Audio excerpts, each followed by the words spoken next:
Bonjour, nous allons faire le thème de Jimi Hendrix. Alors Jimi Hendrix, il a vraiment un soleil en scorpion ici, donc en astrologie sidérale, conjoint Mercure et Vénus en maison 11. Voilà, avec un Mars qui est pas très loin, mais surtout, ce qui est marquant, c'est ce côté Scorpion. Et il est ascendant limite Scorpion aussi, Sagittaire, à 0 degré là. Donc on regarde vraiment son Mars parce qu'il est Scorpion et avec son ascendant qui est vraiment influencé par le Sagittaire quand même. Donc on va regarder son Mars, et son Mars en Balance, donc le côté artistique en maison 10. Donc effectivement, il a professionnellement il était musicien, donc Mars en 10 ça lui va très bien. Il a commencé assez jeune aussi, ça a bien marché assez tôt pour lui. Et ce qu'on peut voir, ce qui est très intéressant, c'est de voir que son Scorpion, donc son côté un peu mystique, parce que c'est appelé le Voodoo Child, hein, donc c'est très bien, ça va vraiment avec le Scorpion, est en opposition avec Saturne-Uranus.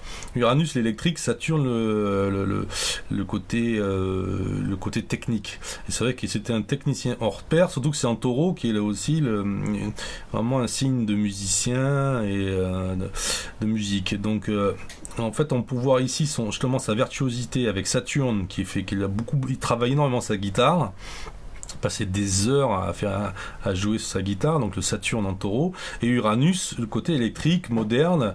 Effectivement, il a vraiment fait sonner sa guitare, sa Stratocaster, sa Fender, d'une manière incroyable. Et tout ça donc en opposition. Vraiment, il y a vraiment un échange entre sa personnalité ici en maison 11, ses projets, etc. Excessif du Scorpion avec ce Saturne-Uranus en opposition, qui en plus donc sextile Jupiter Lune en Cancer et Pluton ici qu'on voit ici, hein, donc le Pluton en maison 8, donc ce qui montre ce côté où il touchait beaucoup aux drogues, hein, il prenait des acides, etc. Donc le Pluton en 8 ici, et Jupiter Neptune en Cancer ici, donc qui donne en plus de l'inspiration, de la puissance à Saturne Uranus et à son Soleil Vénus conjoint ici.